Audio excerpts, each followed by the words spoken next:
जय हिंद दोस्तों, स्वागत है आप सभी का आई एग्जाम बी के यूट्यूब प्लेटफॉर्म पे। सो गाइस, आज के हमारे इस वीडियो में हम लोगों ने बेसिकली कंसर्न करना है किस चीज को कि आपके जो ICAR का असिस्टेंट ग्रेड का जो एग्जामिनेशन होने वाला है, जो उनका फॉर्म निकला है, उसमें हमारे लिए जीएस की क्या स्ट्रेटेजी रहने वाली है। ICAR मतलब Indian council of agricultural research और IARI का मतलब इंडियन एग्रीकल्चरल रिसर्च इंस्टीट्यूट।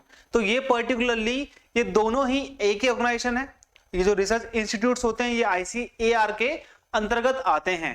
तो यहाँ पे जो वैकेंसीज निकली है काफी एक बड़े स्केल में निकली है। तो यहाँ पे बहुत से बच्चे इसको फॉर्म भर रहे होंगे, तो यहाँ पे उनके मन में ये होगा कि हमें इसकी जीके को कैसे एक तरीके से क्रैक करना है, हमारी स्ट्रेटेजी क्या होनी चाहिए। तो गाइज आज के इस वीडियो में हम लोगों ने बेसिकली उसी को देखना है। तो यहाँ पे मैं आपको बता दूं, जो असिस्टेंट ग्रेड है, असिस्टेंट ग्रेड का जो इनका एग्जामिनेशन है, पर्टिकुलरली इन्होंने पूरा का पूरा एग्जामिनेशन जो है वो किस पे बेस्ड करा हुआ है, वो बेस्ड करा हुआ है SSC के पैटर्न पे। सेम मैं अभी आपको आगे दिखाने वाला हूं कि जो इनका होने वाला है, पर्टिकुलरली यहाँ पे आप देखोगे सारा का सारा जो एग्जामिनेशन पैटर्न है वो पूरा का पूरा SSC पर बेस्ड है। और एग्जामिनेशन जानने से पहले आप लोगों को कुछ इंपॉर्टेंट डेट्स पता होनी चाहिए। जो ये वीडियो पहली बार देख रहे हैं, यहाँ पे जिनको लग रहा है कि हाँ ये वैकेंसीज मैं भर सकता हूं, तो यहाँ पे मैं आपको बता दूं, जो ऑनलाइन एप्लीकेशन स्टार्ट होंगे कब से, 7 मई से, जो कि स्टार्ट हो चुके हैं। और लास्ट डेट कब है, 1 जून। तो ये लास्ट डेट हमेशा आप लोग याद रखना। और ऑनलाइन फी पेमेंट के लिए लास्ट भी क्या है, आपकी डेट क्या होगी, 1 जून होगी। करेक्शन विंडो यानी कि आपने जो फॉर्म भरा है, अगर उसमें कोई गलती हो गई है तो आप उसमें अभी तक करेक्ट कर सकते हो। 5 दिन का आपको समय दिया जाएगा, यानी कि 5 से लेकर 7 तक। अब यहाँ पे ऑनलाइन ऑब्जेक्टिव टाइप क्वेश्चन है कि CBT बोलते हैं, computer based test. Okay, CBT मतलब computer based test, preliminary examination बोलते हैं, प्री एग्जाम, जो कि लास्ट वीक ऑफ जून में ही हो जाएगा। यहाँ पे देखिए 7 जून के बाद आई थिंक 15 या 20 तक आपके क्या आ जाएंगे, एडमिट कार्ड आ जाएंगे, और जून के ही लास्ट में आपका क्या हो जाएगा, प्री एग्जामिनेशन हो जाएगा। अब यहाँ पे आप देख रहे हो मेंस एग्जामिनेशन। तो ये जो मेंस एग्जामिनेशन है उसके लिए आपको बाद में इन्फॉर्म करा जाएगा, स्किल टेस्ट के लिए भी आपको बाद में इन्फॉर्म करा जाएगा। नेक्स्ट इंपॉर्टेंट चीज यहाँ पर क्या है कि यहाँ पे आपको कितनी फीस पे करनी है। अगर आप अनरिजर्व कैटेगरी यानी जनरल में आते हो, OBC में आते हो, नॉन क्रीमी लेयर और EWS, ठीक है, EWS इकोनॉमिकली वीकर सेक्शन, आर्थिक पिछड़ा वर्ग, तो उनके लिए क्या है, 1200 रुपए है टोटल। और वुमेन हो अगर आप, SC है, ST है, और यहाँ पे आपका क्या है, PWD वाले कैंडिडेट जो है उनके लिए सिर्फ 500 रुपए है। टोटल नंबर ऑफ वैकेंसीज कितनी है, 462।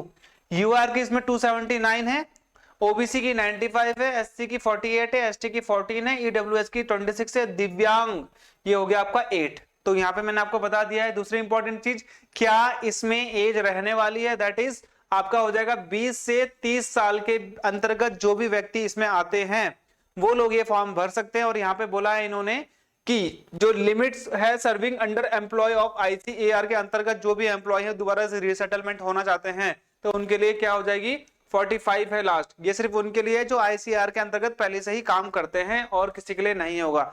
अब देख लीजिए यहाँ पे एग्जाम का पैटर्न क्या रहने वाला है। सेम आप जो पैटर्न देखते हो प्रीलिमिनरी का, सेम पैटर्न आपको SSC पे देखने को मिल जाएगा। देखिए यहाँ पे स्कीम ऑफ एग्जामिनेशन प्रीलिमिनरी की अगर हम बात करते हैं तो यहाँ पे आप देख रहे हो जनरल इंटेलिजेंस, जिसे आप कॉमनली रीजनिंग कहते हो। तो ये हो गया आपका रीजनिंग। यहाँ पे आपका GA/GK भी आप इसे बोल सकते हो, क्वांट यानी कि मैथ्स इसे आप बोल सकते हो, और ये हो गया आपका इंग्लिश।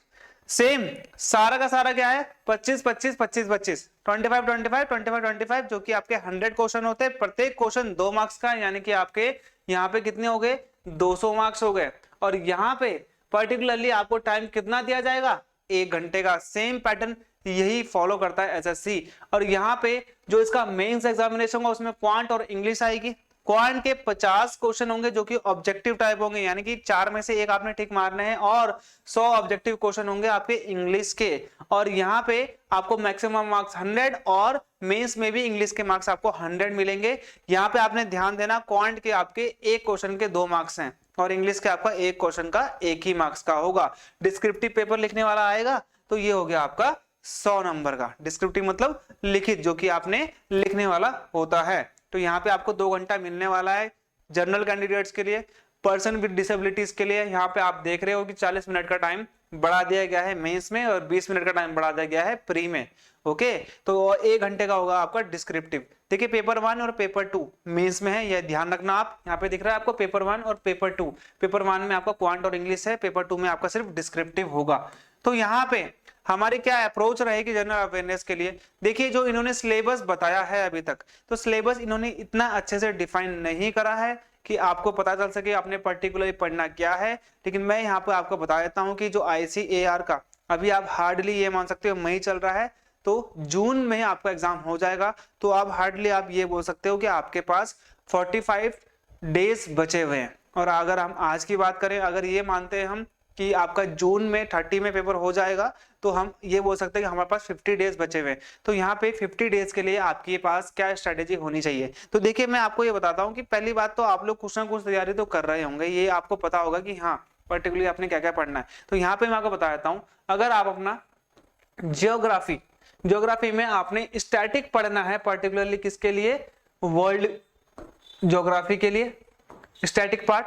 जैसे कि आपने देखना है कितने कॉन्टिनेंट्स हैं, कौन से कॉन्टिनेंट की सबसे ज्यादा जनसंख्या है, सबसे ज्यादा डेंसिटी है, तो सबसे ज्यादा नदियां किस कॉन्टिनेंट में है, सबसे ज्यादा पानी का जो घनत्व है या फिर पानी की जो एक तरीके से घनत्व बोल सकते हो आप, वो किस नदी का है। तो आपने ऐसे वर्ल्ड के स्टैटिक पार्ट्स को पढ़ना है, सबसे हाईएस्ट लॉन्गेस्ट माउंटेन रेंज, ठीक है, deepest mountain range, deepest point हो गया, ये सारे के सारे पॉइंट्स आपने क्या करने हैं? कवर करने हैं स्टैटिक पॉइंट्स में। और इंडियन ज्योग्राफी में आपने क्या करना है कि इंडिया एंड नेबरिंग कंट्रीज को वहां पे चेक कर लेना है पूरा का पूरा। नेबरिंग कंट्रीज की करेंसीज क्या होती हैं, नेबरिंग कंट्रीज के जो पार्लियामेंट है उसके नाम क्या है। जैसे कि आपको बता दूं मैं, नेपाल की पार्लियामेंट को हम क्या कहते हैं? राष्ट्रीय पंचायत कहते हैं, ठीक है। तो ये आपने ध्यान देना है।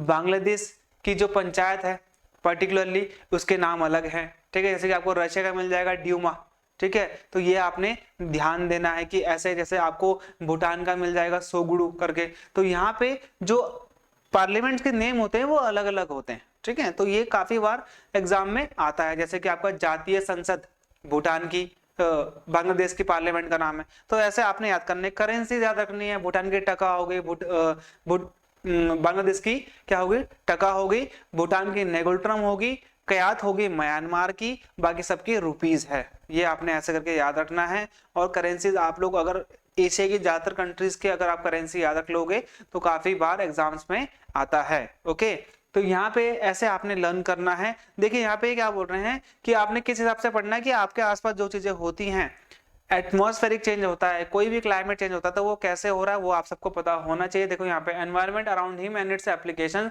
To society, questions will also be designed to test knowledge of current event. Current event आपने बहुत पढ़ना जरूरी है, CA, ठीक है। हमारी बीपीडिया डेली आने वाली है, ठीक है। आपने देखा होगा पर्टिकुलरली हमारे बीपीडिया में सब चीज कवर होती है, वीकली आती है, अभी तक मंथली आती है। अगर आप उसको भी फॉलो करोगे तो यहाँ से आपका 80 to 90% कवर हो जाएगा। और हमारे द्वारा इसका कोर्स भी लॉन्च करा जाएगा और मैं आशा करूंगा कि आप उस कोर्स को परचेज करेंगे, सो दैट अगर आप होना चाहते हैं, अगर आपको लगता है कि मैं इसमें हो जाऊंगा, तो ये तैयारी आपके लिए सुनिश्चित करेगी कि आप इसमें हो पाओगे। तो यहाँ पे सबसे इंपॉर्टेंट चीज क्या होगी कि आपको साइंस की भी नॉलेज होनी चाहिए। जैसे कि आपने यहाँ पे PCB पढ़ लेना है हल्का हल्का, फिजिक्स केमिस्ट्री बायो आपने यहाँ पे पढ़ना है, इतना डीपली नहीं पढ़ना है जैसे कि आप बिल्कुल साइंस के किसी और चीज के लिए जा रहे हो, ऐसा कुछ नहीं करना है। नॉर्मली अगर आप पढ़ते हो तो इसको पढ़ लीजिएगा। और यहाँ पे देख लीजिए इकोनॉमिक साइंस भी पता होना चाहिए आपको, पॉलिटी पता होना चाहिए। ये वैसे यहाँ पॉलिसी लिखा हुआ है लेकिन आपको पॉलिटी पढ़ना पड़ेगा। और साइंटिफिक रिसर्च, हिस्ट्री भी आपको थोड़ा बहुत पढ़ना पड़ेगा। हालांकि इन्होंने यहाँ पे बोला है कि सिर्फ हिस्ट्री किसकी पढ़नी है? जो आपके नेबरिंग कंट्रीज है। ऐसा नहीं होता, पर्टिकुलरली आपने हिस्ट्री के लिए फॉलो करना पड़ेगा एक सीधा सा पैटर्न। अगर आप एंशिएंट भी नहीं पढ़ते हो तो कोई बात नहीं, लेकिन एंशिएंट से आपको 1-2 क्वेश्चन देखने को मिल जाएंगे। जैसे कि आपका आ जाएगा माउंड ऑफ द डेड हम किसे कहते हैं, ठीक है, मृतकों का टीला हिंदी में जिसे बोलते हैं, ठीक है। तो ये पर्टिकुलरली हो जाएगा आपका मोहनजोदारो हो जाएगा, ठीक है। हड़प्पन सिविलाइजेशन, कौन सा सिविलाइजेशन, ठीक है, ब्रोंज है। तो यहाँ पे आपको कुछ ऐसे क्वेश्चन एंशिएंट हिस्ट्री में देखने को मिल जाएंगे। चंद्रगुप्त मौर्य का मिल जाएगा, अभी एक एग्जाम हुआ था तो उसमें आया था कि जो कलिंग वॉर है पर्टिकुलरली वो किस ईयर में हुआ था, या फिर अलेक्जेंडर ने भारत में कब अटैक किया था। तो जो आपके सारे क्वेश्चंस होंगे वो हिंदी में भी आपको देखने को मिलेंगे। तो यहाँ पे आप इस चीज से एकदम सुनिश्चित रहिए कि आपको वहां पे ऐसा कुछ देखने को नहीं मिलेगा, ऐसी अनियमितताएं नहीं आएंगी, कि ऐसा नहीं होगा कि आप इंग्लिश में आपको वहां पे देखने को मिलेगा। दोनों बाइलिंगुअल पेपर होगा, तो आप अच्छे से क्वेश्चन को समझ सकते हो। तो यहाँ पे आपने एंशिएंट हिस्ट्री को ज्यादा नहीं पढ़ना है, मेडिएवल हिस्ट्री और मॉडर्न हिस्ट्री में आपने गांधीयन एरा को तो अच्छे से पढ़ना है, बेसिक इवेंट जिससे हमारे भारत देश को आजादी मिली थी। पॉलिटी में आपने फंडामेंटल राइट्स को जरूर पढ़ना है, फंडामेंटल ड्यूटीज को जरूर पढ़ना है। फंडामेंटल राइट्स वाला सेक्शन तो बहुत इंपॉर्टेंट है आपके लिए। और यहाँ पे आपने ध्यान देना है कि आपके लिए कौन कौन से इंपॉर्टेंट आर्टिकल, जैसे कि आपका इम्पीचमेंट ऑफ द प्रेसिडेंट यानी कि article 61, appointment of CAG, appointment of attorney general, ये सब आपको पॉइंट एकदम याद करने पड़ेंगे। Appointment of council of minister, ये सारे के सारे जो इंपॉर्टेंट होते हैं ये आपने पर्टिकुलरली एक तरीके से आपने क्या करना है, इनको नोट डाउन करना है। तो ये पॉलिटी के लिए है। ज्योग्राफी में मैंने आपको बता दिया है कि आप अपने नेबरिंग कंट्रीज की जो करेंसीज हैं, कैपिटल्स हैं, उन सबको याद करिए, उनके पार्लियामेंट की एक तरीके से नेम का याद रखिए। अगर आप ये चीज फॉलो करते हो स्टैटिक पार्ट हर अपने सब्जेक्ट का, तो आप जरूरी ही, मैं आपको ये बोलता हूँ कि आपका ये जो GS सेक्शन है ये आप 25 में से आप 20 से 22 तक स्कोर कर पाएंगे अगर आपने ये चीजें फॉलो कर ली है, क्योंकि इसमें ज्यादा डीप वो आपको नहीं देंगे। करंट इवेंट्स को आपने नहीं छोड़ना है, करंट इवेंट्स को भी आपने डेली करना है। डेली अखबार पढ़िए आप, उससे भी आपका डेली कवर हो जाएगा। सो गाइज, मैंने आपको यहाँ पे जो जो चीजें बताई हैं, अगर आप इन डेप्थ इस चीज को चाहते हो, आप चाहते हो कि बिल्कुल इसको एक इन डेप्थ में बताया जाए, क्योंकि बहुत ज़्यादा टाइम हो जाएगा अगर मैं इसको इन डेप्थ बताता हूँ, तो आप मुझे कमेंट करिए। अगर कमेंट बहुत से बच्चों का ज़्यादा आया तो मैं इस पे वीडियो जरूर बनाऊंगा, इन डेप्थ एनालिसिस, कि कैसे हमें इसके क्या करना है, पर्टिकुलरली एक तरीके से सर्वाइव करना है कि यहाँ पे हमारा जो एग्जाम है वो हमारा क्लियर हो जाए। सो दैट गाइज, मिलते हमारे अगले वीडियो में, तब तक के लिए जय हिंद।